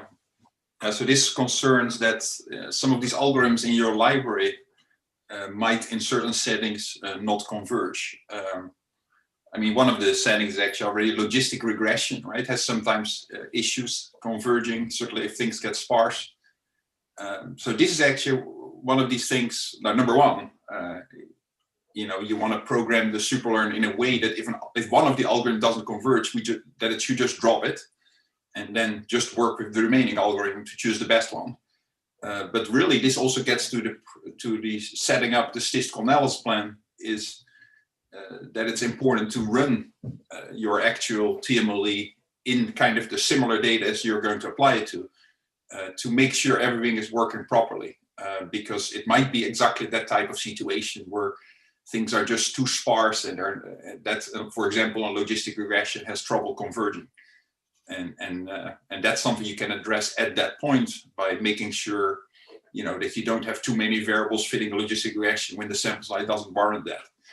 And these kind of things are typically the reason. And then there are also algorithms like neural networks, which are weird in other ways. You can apply them to the same data multiple times and every time get a different answer. So that's really a randomness in the algorithm itself. Anyway, the superlearner doesn't care. It just, but that's something to be aware of. I think that's about it. Great, thank you. So we have another question. How computer intensive is your method? Would it be feasible for a large scale registry study? So maybe we'll go to Helena first and then David and anyone else who want to make comments. Yeah, so I'm assuming we're talking about the method that I just presented. So that will depend on which part you would be interested in because like the targeting step is fast. And the superlearner combining these Cox models is also very fast. The whole, on the other hand, in my current implementation is not fast, but that's of course something that we can optimize along the way. I hope that was great. Yeah, that's great. And maybe just a very brief comment from you, David, as well, and then Mark, and then we'll move to our final speaker. All right, yeah, so for the discrete time implementations, this depends on what models you put into your superlearner library for estimating conditional hazards. And it also really depends on how many time points you're interested in estimating survival probabilities at. So the answer is it depends. Sorry.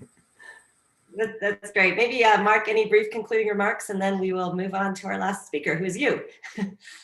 Yeah, no, quickly is that for the nice thing about the continuous time is that if indeed there are many time points, and that could be approximate even continuous time, then the kind of discretized time TMLE, which is based on running pooled logistic repeated measures regression, starts essentially applying a logistic regression to a huge data set, right? As many time points times the number of individuals, and it becomes therefore slow.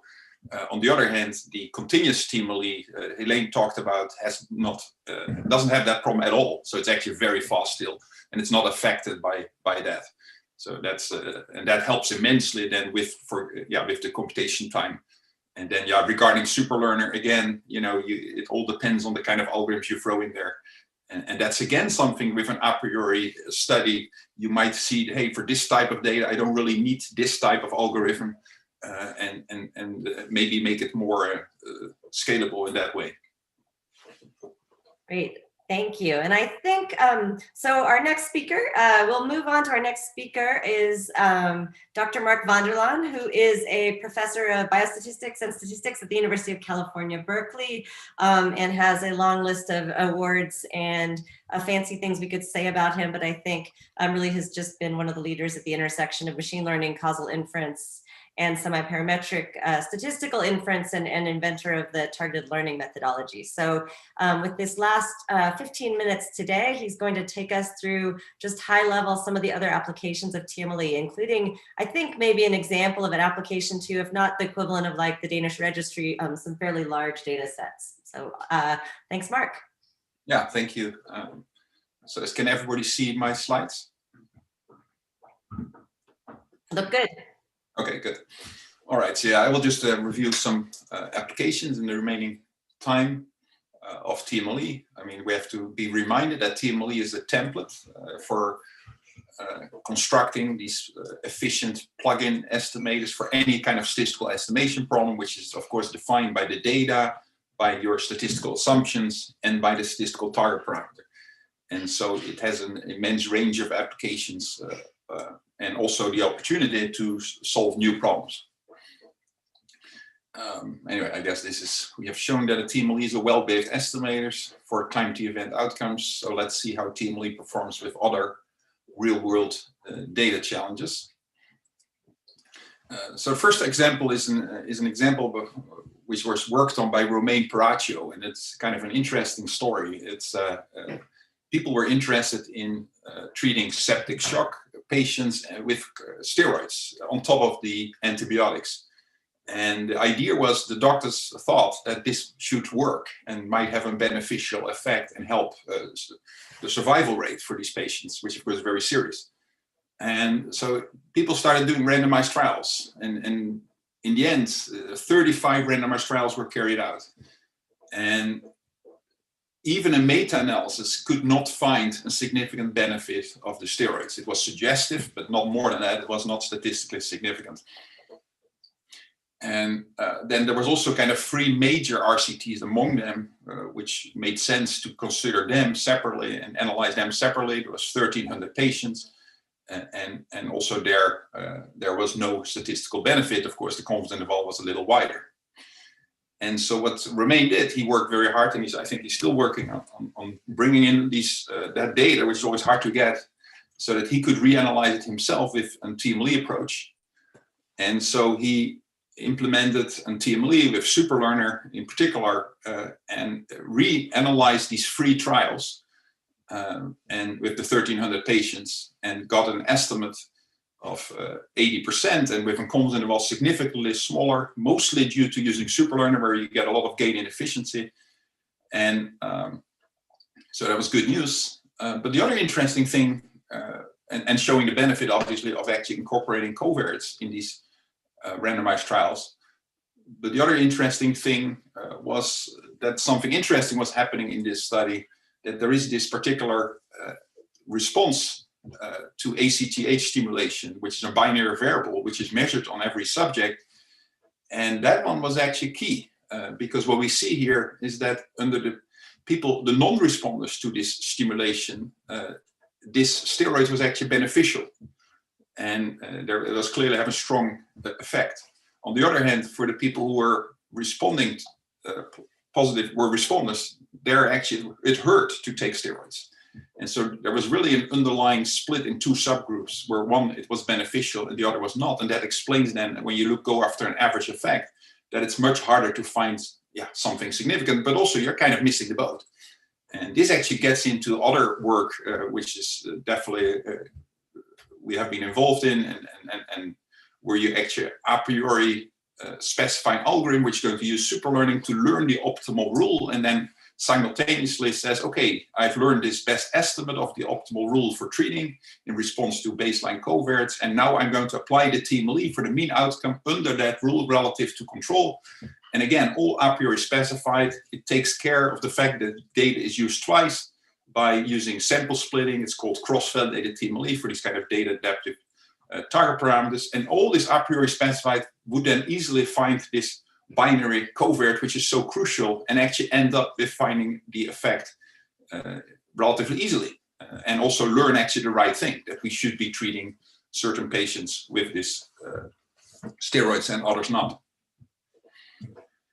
So another problem of another trial was done by Schnitzer,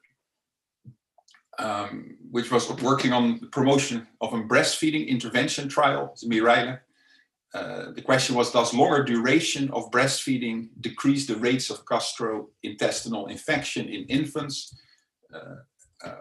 And really kind of an observational question, was not just comparing these 2 arms, but was understanding what is the impact on the expected number of infections over a year under different regimens of breastfeeding, like breastfeed only the first months, the first 2 months, first 3 months, and so on. There is here time-dependent confounding going on. Like here you have a causal graph. L0 is the baseline history, but then A0, A1, and so on is the indicator of breastfeeding at that month. And then there will be another indicator of not dropping out. And that's, so you have both censoring indicators and a treatment indicator in that AT.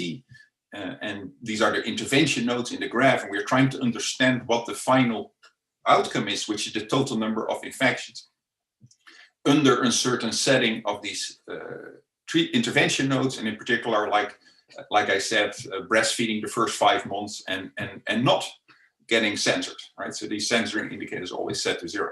Regarding time-dependent covariates, that what happens is people might, when they have an infection, that might actually stimulate, not motivate to stop the breastfeeding. And so there you have a time-dependent confounder, which affects future breastfeeding decision, but it's also affected by past breastfeeding, in other words, supposedly preventive of infections.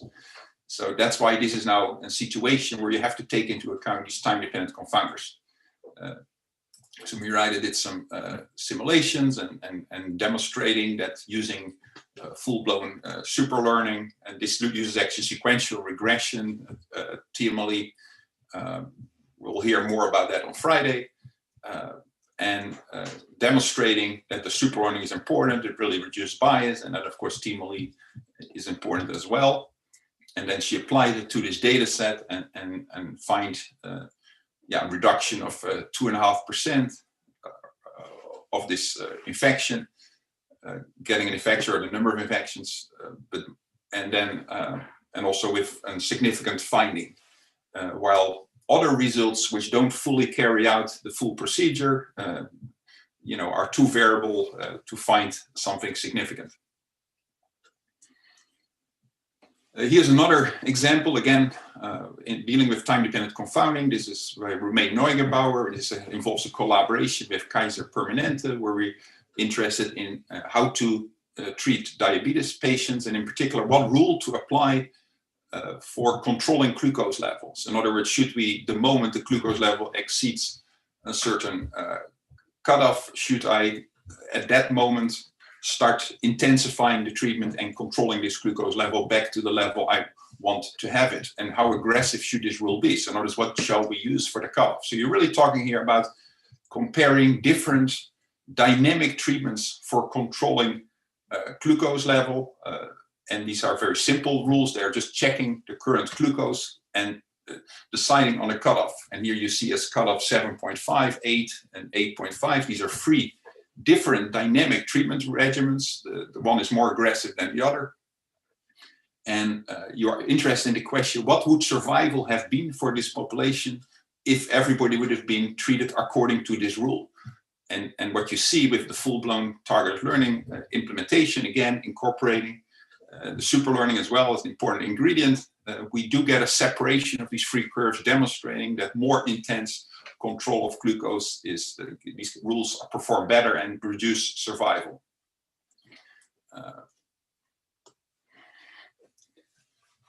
This is another problem. This is a work with Peter Gilbert and Nima Jahazi from our PhD students. Collaboration, and David Benkers is involved as well. And this involves evaluating the impact of changes in immune response markers on the probability of infection after HIV vaccination.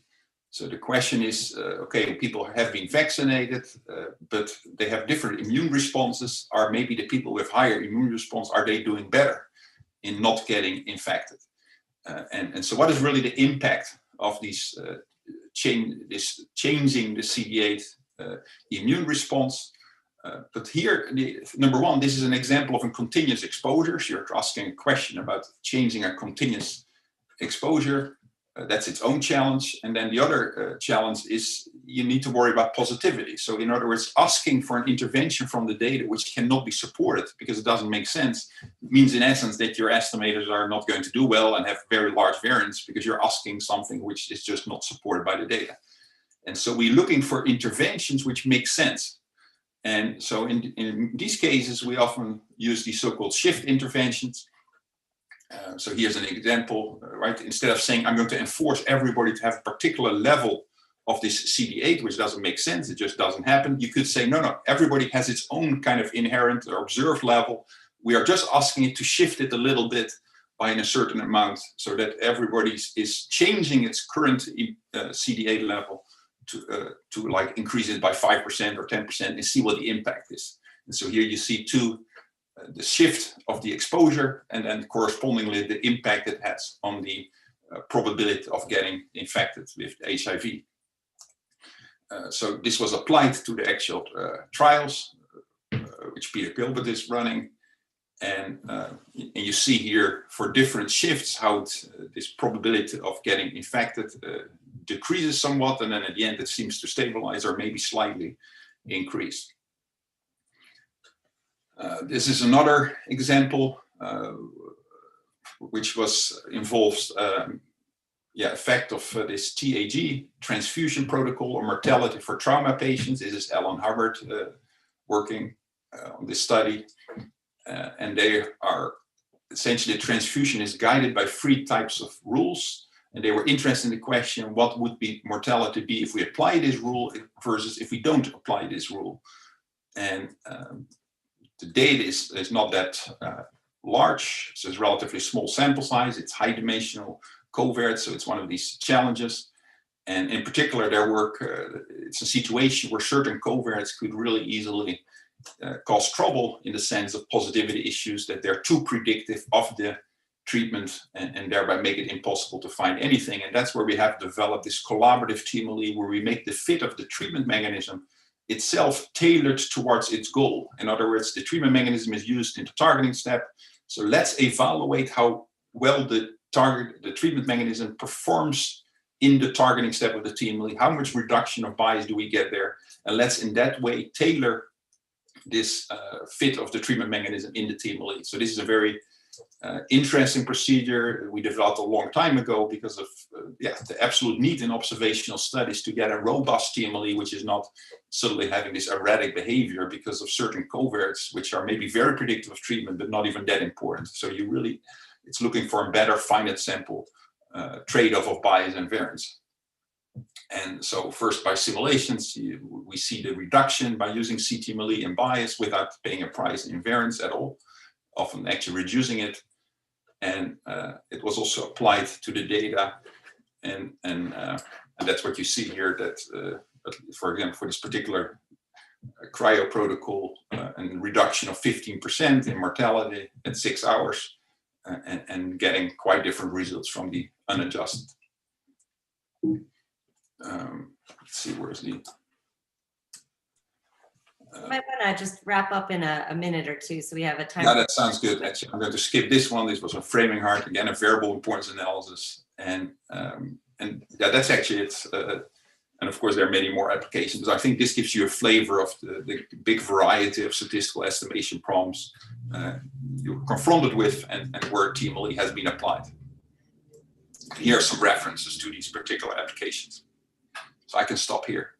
Fantastic. Thank you so much, Mark. So as you said, I think that's a nice snapshot of some of the applications in the real world. And we have a couple minutes for questions. And so maybe I'll start off with leaving with one coming from actually the last of the talks, but applicable more generally, which is when we're talking about something like superlearner, how do you find the optimal hyperparameters of machine learning models like FNN or XGBoost, for example, if those are included in the library? Is that for me? Oh, sure, it can be for you. Okay, all right. Yeah, this requires some experience, for knowing these machine learning algorithms and knowing what the kind of ranges of these tuning parameters. There are, and that's helpful. So I do think some experience, again, of having with the type of data you're dealing with, of what the right range is important. And yeah, people get good at that, obviously.